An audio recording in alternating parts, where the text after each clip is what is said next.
Mulheres, em tudo, sujeitai-vos, ou sejais submissas aos vossos maridos. Vou falar então a maior parte do tempo como pastor, mas quero a parte jurídica, não falo como defensor público, mas o meu conhecimento de defensor público vai me ajudar a trabalhar a questão jurídica que for aplicável aqui, tá bom? Mulheres, em tudo, sujeitai-vos, ou sejais submissas aos vossos maridos. Não sou eu quem está dizendo, é o apóstolo Paulo.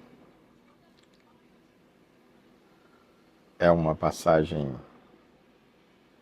sobre a qual não se prega mais hoje, praticamente, e eu até nem recomendo muito que o faça a um público aberto, que não seja um público fechado de pessoas interessadas na Bíblia, na palavra de Deus, em conhecer o Evangelho, o que que a Bíblia apresenta a respeito do casamento, de funções, de papéis. Ah, não falar sobre isso, é um perigo falar sobre isso isoladamente, sem todo o contexto bíblico e todo o sistema bíblico, a apresentação disso como um sistema, como a Bíblia é, que se completa, se harmoniza.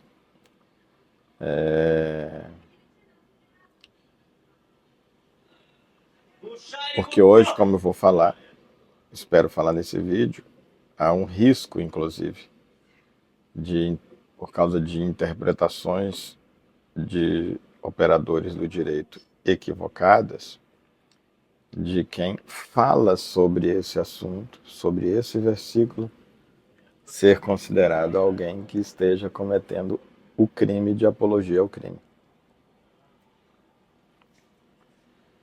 Então eu preciso da sua atenção para a gente entender, à luz da Bíblia, isso como um todo, e da parte jurídica, né? Vou falar então a maior parte do tempo como pastor, mas quero a parte jurídica, não falo como defensor público, mas meu conhecimento de defensor público vai me ajudar a trabalhar a questão jurídica que for aplicável aqui, tá bom? Em algum momento do vídeo, se Deus me permitir estar vivo até lá e a minha linha de raciocínio não se perder. Ah, como disse, esse versículo não tem sido mais praticamente pregado, e até muito pelo contrário, tem se ensinado, mesmo em muitas igrejas tem se ensinado o contrário. Eu não quero citar o nome aqui, mas um curso de casais muito conhecido, uma das suas lições rechaça completamente esse preceito que estabelece que a solução sempre, no caso de divergência, é cada um ceder metade e o acordo, independentemente de qualquer coisa. Um curso cristão bastante conhecido. Ah, eu li recentemente um livro, pelo menos até um ponto. Quero terminar de ver, mas aí parei, ganhei, falei com a pessoa que me presenteou, ela, nossa, eu não tinha lido. Ah, é de uma pessoa que é conselheiro pastoral há mais de 30 anos, pastor, mestre em teologia, brasileiro, e de repente num ponto do livro ele diz que a cultura judaico-cristã, por conta desses princípios bíblicos, ensinos a respeito dessas questões, seria responsável pelo machismo e seria responsável aí por uma cultura de violência contra a mulher, de feminicídio, etc. Muito ridículo, muito ridículo. Embora de fato interpretações equivocadas sobre os valores ou o valor judaico-cristão de fato tem o potencial uma vez deturpado o tema e mal aplicado o tema, ter um efeito, claro, contrário do pretendido. Mas a Bíblia, como a gente medita no livro e no curso Tudo se resume no amor, a Bíblia toda só fala uma coisa: amor, amor, amor. Inclusive, agora hoje tenho as minhas resistências em relação a algumas questões sobre o Caio Fábio, mas eu cito, inclusive, no livro, na apresentação, salvo engano, do livro, quando o Caio menciona que a Bíblia é uma carta de amor escrita por Deus à humanidade. Eu amo essa expressão dele. Você lê na Bíblia que não puder ser compreendido como amor, ou o seu conceito de amor está errado, está equivocado, está pensando no ser humano e não no que a Bíblia diz que é amor, ou realmente a interpretação está equivocada. De um jeito ou de outro está errada, né?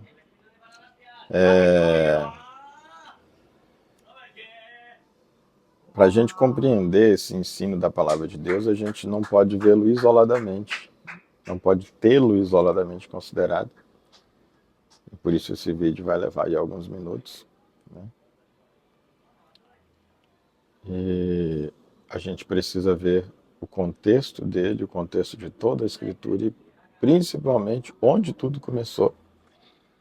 Sobre onde tudo começou, nós vimos no vídeo a parte anterior, né?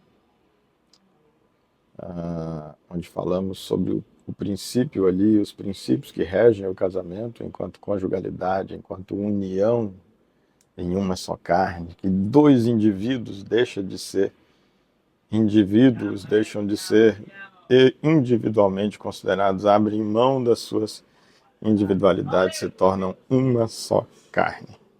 Claro que do ponto de vista do direito, vão continuar sendo duas pessoas, vão continuar tendo dois CPFs, mas são duas pessoas que se mesclaram. Você não sabe onde termina uma e onde começa a outra. Do mesmo jeito que Deus, Pai, Filho e Espírito Santo, você não sabe onde começa um e onde termina o outro. Porque o casal, em um casamento, eles são chamados justamente para refletir a humanidade toda, mas né, principalmente o casal, em maior profundidade e significado, o casal é convidado a, na conjugalidade, expressar a imagem e a semelhança de Deus, que embora sendo três, são apenas um: Deus Pai, Deus Filho e Deus Espírito Santo. Deus Pai e Deus Filho têm o mesmo Espírito que age em um, age no outro. Então isso é preciso para compreender, ver esse vídeo anterior, né? Te convido para você entender um pouco melhor sobre qual foi o propósito de Deus quando criou o casamento, quando criou a humanidade, particularmente o casamento, a mensagem que ele nos trouxe, o desenho que ele traçou ao longo da formação do ser humano nas duas fases, como nós vimos. E nós vimos lá que os dois, quando eles se tornam uma só carne, eles têm uma única visão para todas as coisas, porque são inspirados única e exclusivamente pelo Espírito Santo de Deus, que discerne para eles, ou neles, o que é bem e o que é mal. E que então não haveria nenhuma contradição e sempre harmonia entre o pensamento dos dois, e não haveria contradição nem contrariedade. E não tendo que se preocupar em dizer, eventualmente, numa situação, quem submete a quem, ou o desejo de quem se submete ao desejo de quem, a preferência de quem se submete à preferência de quem. Não existia essa necessidade desse critério, porque os dois tinham a mesma fonte, mesma e única fonte de inspiração para a vida, o mesmo e único olhar para a vida. Então não haveria nem contradição e nem, em havendo concordância, risco dessa concordância ser para o mal, como a gente viu que também pode acontecer. Mas com a queda, o homem assume o controle da própria existência, o próprio discernimento de bem e mal. Ele passa a olhar a vida a partir da própria ótica. E da mesma forma, a mulher, ela passa também a assumir o controle da sua própria vida, ela assume a sua individualidade.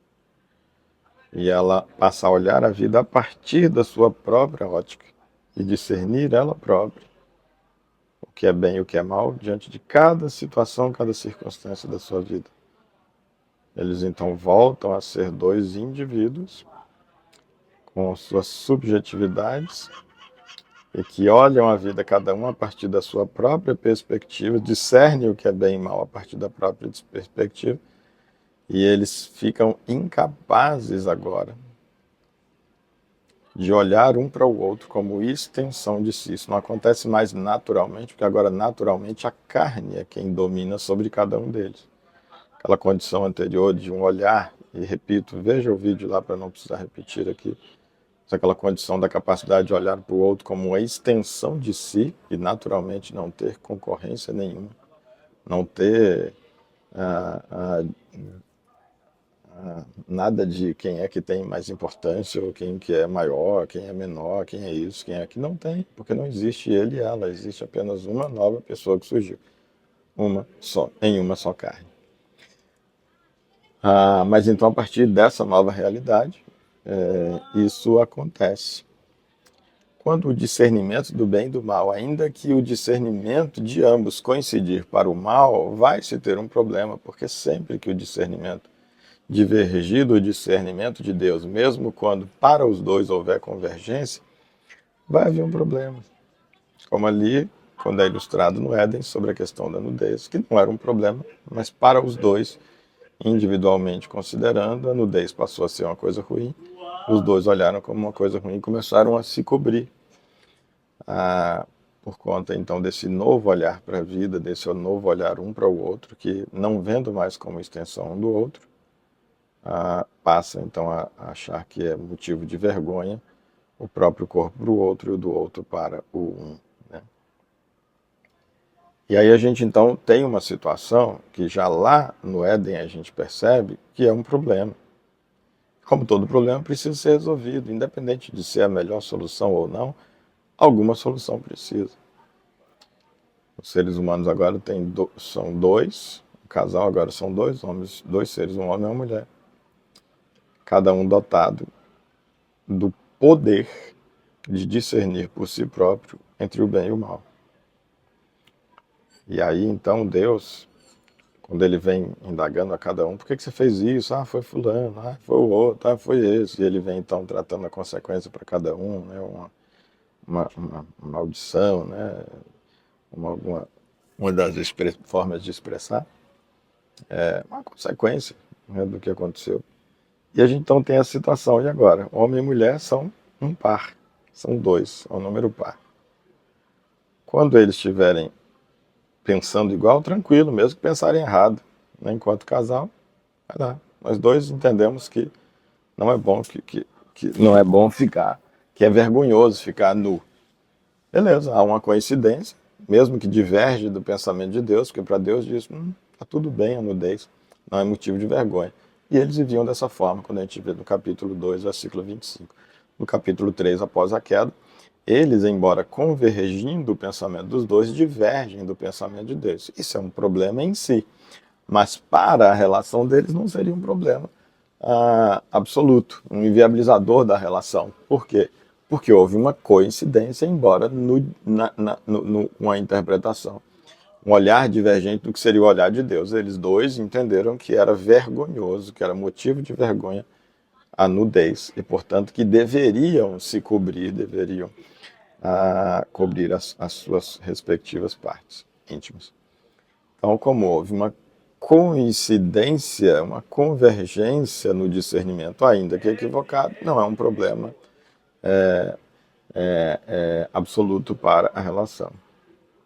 Mas haveriam situações, certamente surgiriam, como de fato surge, em que há divergência entre o que o homem discerniu como bem e mal e a mulher discerniu como bem e mal. Um vota de um jeito, o outro vota de outro jeito. E agora? Se um dos dois não abrir mão do seu voto, nós temos um empate. E como um empate, você tem um dilema que você não avança. Alguma solução precisa sair. Não dá para dizer, não, como deu empate, não vamos fazer nada. Em muitas situações isso não existe. E o fazer nada já é fazer alguma coisa. E o fazer nada pode, inclusive, coincidir com a posição de um dos dois, por exemplo, divergentes. E Deus já lá no Éden, ele colocou um critério de desempate. Quando ele chega para a mulher, ele diz duas coisas. Ele disse, você vai passar a sofrer dores no parto, ou seja, antes não sofreria, né? E ele diz uma segunda coisa que é muito pouco dita. Ele diz, o seu desejo vai ser para o seu marido.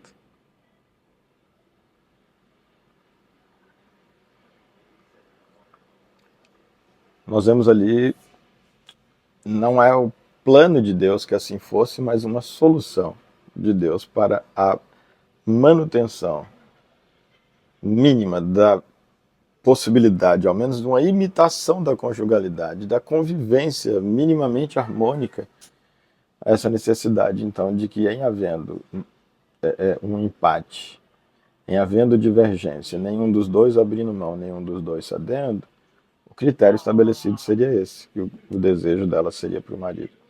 É muito provável aqui, a palavra de Deus, e aí, se é a palavra de Deus e é inspirado, vai dizer que aconteceu assim porque o homem foi formado primeiro, né? Então, ele coloca essa solução e diz que o critério foi esse, o homem veio primeiro, então esse foi o critério. Independentemente de ter tido um critério e de qual tenha sido, mas, por exemplo, eu penso muito até uma questão meio natural, tanto que a gente vai ver um avanço na nova aliança quando é possível ultrapassar essa questão que eu vou colocar. Você vê o homem, o porte físico do homem é naturalmente mais vantajoso, né?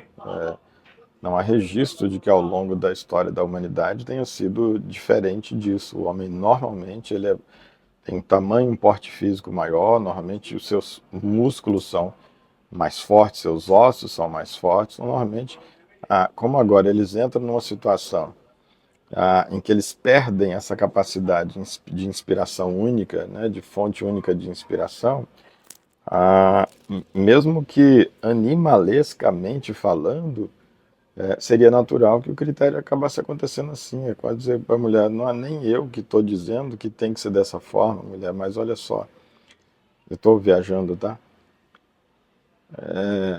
A gente está numa situação agora que vocês dois têm o próprio desejo, mas como agora vocês precisam andar como casal, e os desejos muitas vezes vai chocar, enquanto estavam em harmonia, vocês não teriam esse problema, sua vontade nunca precisaria ser a, a, deixada de lado pela vontade do homem, por causa da vontade do homem, ser preterida, porque seria sempre coincidente, porque os dois teriam sempre a mesma fonte de inspiração e, consequentemente, a mesma vontade.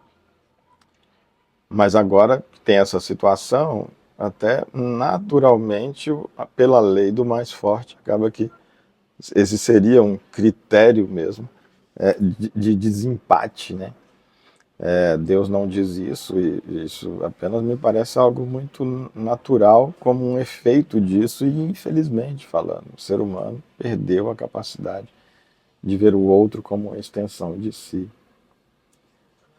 Mas independente de qual motivo, etc., fato é, existe esse critério. Veja qualquer colegiado que tenha um número par ou que em alguém faltando tenha sempre o risco de ter par, sempre se evita colegiado com par, você sempre vai ter um critério de desempate, né? O presidente vai ter ali um voto Minerva, é o mais comum, por exemplo, né? Ou não, em caso, por exemplo, matéria penal, em caso de empate, sempre a decisão vai ser aquela que daquela metade que favorecia o réu, né? Então sempre vai ter que ter um critério de desempate, estabeleceu-se aí um critério de desempate, que é esse. Mas nós não estamos na velha aliança, não estamos no Velho Testamento, e eu não preciso, graças a Deus, entrar no mérito com relação a isso e trazer isso isoladamente, como de fato ali isoladamente foi colocado. Nós estamos na nova aliança. E na nova aliança, se mantém o ensino para a mulher, né? Agora como uma orientação para ela de como isso funciona dentro de um propósito de Deus, dentro de um padrão de Deus. Mas há agora também uma orientação para o homem, né? Há um mandamento para o homem, diz assim, no mesmo texto, inclusive, sempre quando se trata disso, normalmente no mesmo texto, vai dizer, maridos, amai as vossas mulheres. Amor é um negócio subjetivo, né? Grande coisa. Mas Deus tira a subjetividade desse comando quando ele diz assim, maridos, amai as vossas mulheres, vírgula. Sem subjetividade, né? Ele diz assim, como Cristo amou a igreja, entregando a própria vida por ela, morrendo por ela. é que uma pessoa tem de mais valioso senão a própria vida? O ensino, então, do mesmo apóstolo Paulo, quando ele diz: mulheres, em tudo sujeitai aos vossos maridos, ou estejais sujeitos aos vossos maridos, ou submissos aos vossos maridos, ele diz: maridos, deixa eu te falar uma coisa. Ama a mulher de vocês. E ama como Cristo, a ponto de entregar a própria vida se for necessário por elas. Abre mão e renuncia, maridos, se necessário, a sua própria vida por elas. Renuncia aquilo que você tem, inclusive, de mais valor. Ele está jogando no topo. E é como Deus falando sobre Jesus, a Bíblia vai dizer que Paulo vai falar: olha, se Deus não poupou o seu próprio filho por nós, não nos daria juntamente com ele também todas as coisas? É o princípio, esse é o princípio. Então, ora, se nós maridos somos chamados a amar as nossas esposas a ponto de entregar a nossa própria vida, ora, então não somos chamados para entregar também conjuntamente todas as demais coisas? Renúncia, vontade. Está dizendo também para a mulher, para o homem a mesma coisa, só que no nível muito maior, marido. Abre mão da sua vontade, faz a vontade da sua esposa. Agrada a sua esposa, marido. Inclusive entregando a sua vida, se for necessário.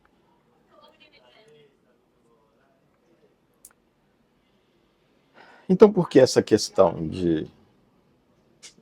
dessa orientação da mulher em relação ao homem? É que o homem também está sujeito a Cristo. E tem situações em que o homem vai ter uma convicção diante da palavra de Deus, diante de um discernimento do Espírito. Ele pode dizer assim: cara, isso aqui eu não posso abrir mão. Eu não posso, nessa divergência entre a minha vontade e a vontade da minha esposa aqui, eu não posso ceder. Não é porque eu não a ame o suficiente, tanto que eu a amo a ponto de dar minha vida. Espera só um pouco pelo barulho aqui. Então, meus irmãos, quando o homem, em uma determinada situação, pode acontecer ele dizer assim: cara, eu não posso, porque isso que eu estou entendendo, essa vontade minha sobre isso aqui, não é apenas uma vontade minha.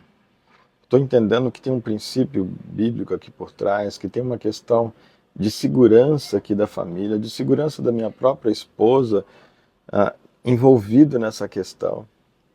E eu não posso, em nome do amor, em princípio o amor renuncia, mas nesse caso eu não posso renunciar, porque ao renunciar eu colocaria em risco essa pessoa em favor de quem eu devo dar a minha vida. Eu coloco em risco a vida dela. Eu coloco em risco a vida dos nossos filhos, a segurança da nossa família, em favor de quem eu deveria e devo dar a minha vida. É possível. Você sabe que isso é possível acontecer. Uma coisa é o mérito, se esse pensamento estava certo ou não, se aquilo realmente se confirmava ou não. Não vou entrar nesse mérito. Estou falando sobre essa possibilidade de acontecer e que de fato acontece. Cada caso vai ser um caso. E quando Paulo diz, no contexto sobre essa questão do marido ser cabeça sobre a mulher, dentro desse contexto, desse sistema, né, e não isoladamente considerado, como Cristo é o cabeça, ele diz assim, como Cristo é o cabeça da igreja, e ele diz, porque o marido é a cabeça da mulher, assim como Cristo é cabeça sobre o marido.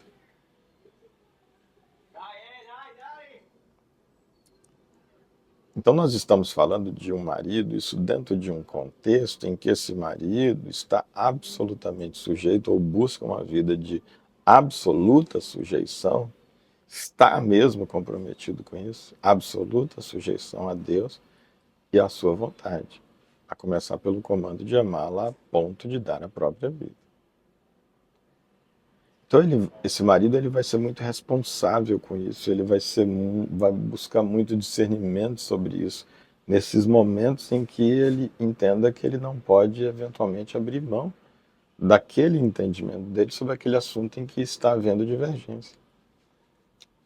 Todos os outros que não há essa discernimento, aí ele vai dizer: meu amor, vamos fazer a sua vontade, eu não te convenci, está tudo bem.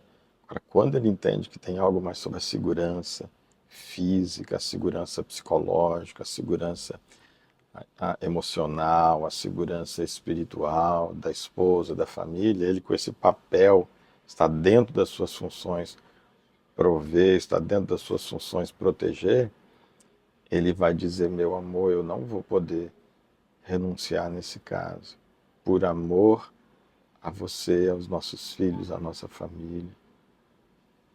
Não é por egoísmo, é por amor. Eu que por amor sou capaz de dar a vida por você, nesse caso, olha, por esse motivo, olha como o risco que eu estou vendo nisso daqui, econômico, né?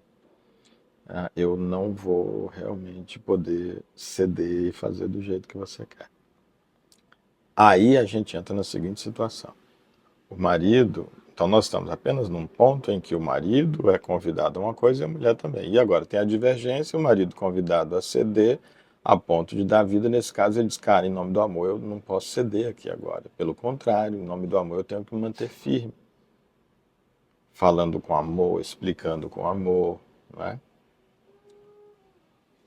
Mas mesmo assim a mulher entende que não, vai manter o ponto dela. A orientação, existe uma orientação da Escritura sobre a mulher nessas situações que é para ser excepcionais, de elas então sujeitarem. E no homem, todas as outras, inclusive com a vida dele em risco. Mas é um convite a ela, especificamente a ela. Não cabe ao marido, e aqui está a questão, exigir dela que isso aconteça, que ela se submeta, que ela renuncie, que ela abra mão. Aqui a linha é muito tênue. Quando ele faz esse movimento de ele exigir que ela o obedeça, de exigir que ela se submeta, de exigir que aí ela passa a estar violando o próprio evangelho, porque nem Deus, em relação à igreja, Jesus, que é a cabeça da igreja, não exige que a igreja obedeça. Faça, diz para mim e para você, o Emé, faça. Eu só posso dizer assim, eu não concordo que você faça. Mas a vida é sua, você tem o seu livre-arbítrio. Mesmo sendo cabeça sobre mim, ele não me tira o meu livre-arbítrio. Ele me diz, olha, o ideal é você se submeter nisso que eu estou dizendo. Então, a mulher não tem o seu livre-arbítrio, a sua, para usar agora uma expressão jurídica, a sua autodeterminação retirada pela Bíblia, pelo pastor, pelo apóstolo Paulo, menos ainda pelo marido. Ela é convidada, em determinadas situações, a abrir mão da autodeterminação em nome dessa conjugalidade, do mesmo jeito que o homem é também chamado, e num nível, inclusive, de uma renúncia muito maior. Estou entendendo que isso está muito claro, tem que estar muito claro.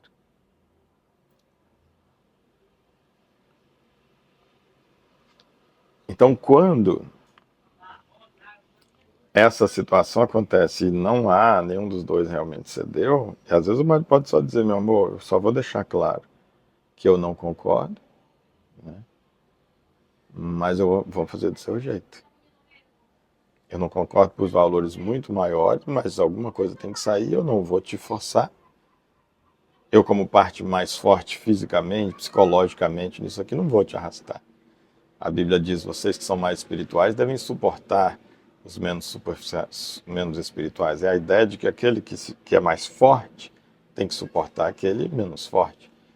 Então o homem, que até teria mesmo em princípio o poder de, fisicamente falando, digo eu, forçar a mulher a fazer isso, é do mundo animal. Ele vai dizer, meu amor, eu quero deixar bem claro que por tais motivos eu não estou renunciando aqui, mas é claro, se eu não te convenci, nós vamos fazer do seu jeito, mas eu só quero deixar bem claro. Eu não estou, em nome do amor, renunciando. Eu estou fazendo uma concessão. Nós vamos fazer do seu jeito. Porque nós não vamos ficar aqui brigando eternamente sobre esse ponto. Em divergência, e uma decisão precisa ser tomada, a gente tem que sair disso. Então, nós vamos fazer dessa maneira enquanto você não mudar ou alguma coisa não mudar. Mas forçada você não vai ser.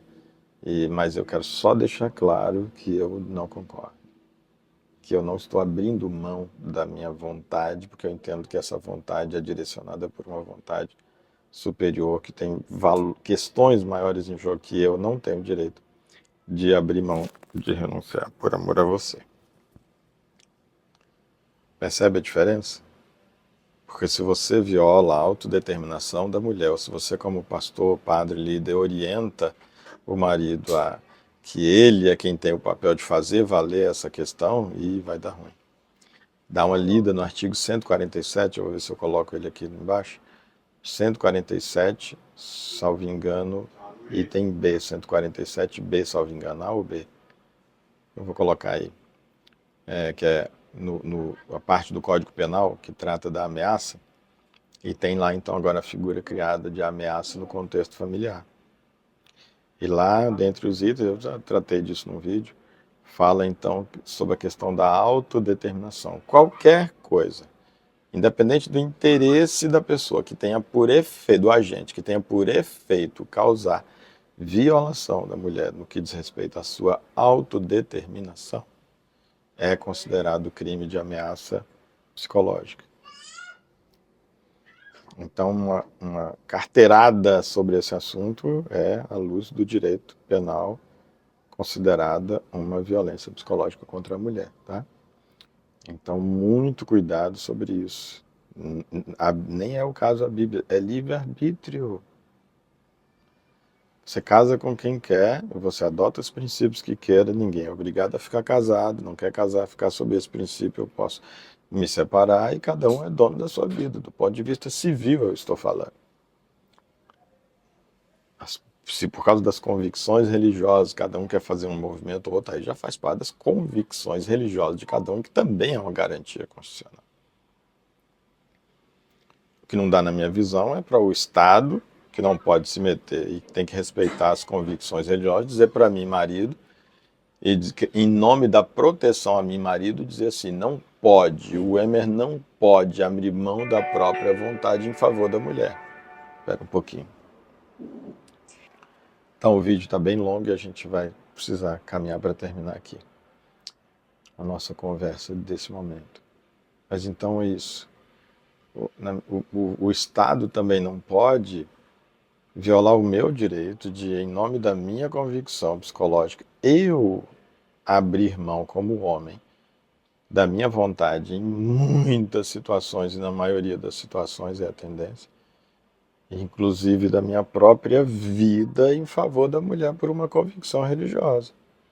Da mesma forma, o que pode ser mais difícil por ser o outro lado, da mesma forma, o Estado não pode impedir a mulher que, por uma convicção, por ser convicção ninguém pode lhe impor, por uma convicção religiosa, que é uma garantia constitucional, viver de acordo com as suas convicções religiosas, que ela diga assim, eu quero, nesse assunto, sujeitar a minha vontade, nesse tema que a gente está divergindo, sujeitar a minha vontade à vontade do meu marido. Claro que ela pode fazer isso pelo critério que ela quiser, inclusive por uma convicção religiosa. O que ela não pode é ninguém querer impor isso para ela. Então, há esse, na minha visão, é o ponto de harmonia entre a Bíblia, o ensino bíblico, a liberdade religiosa, e o direito oposto, o direito penal, esse preceito aí da ameaça psicológica contra a mulher.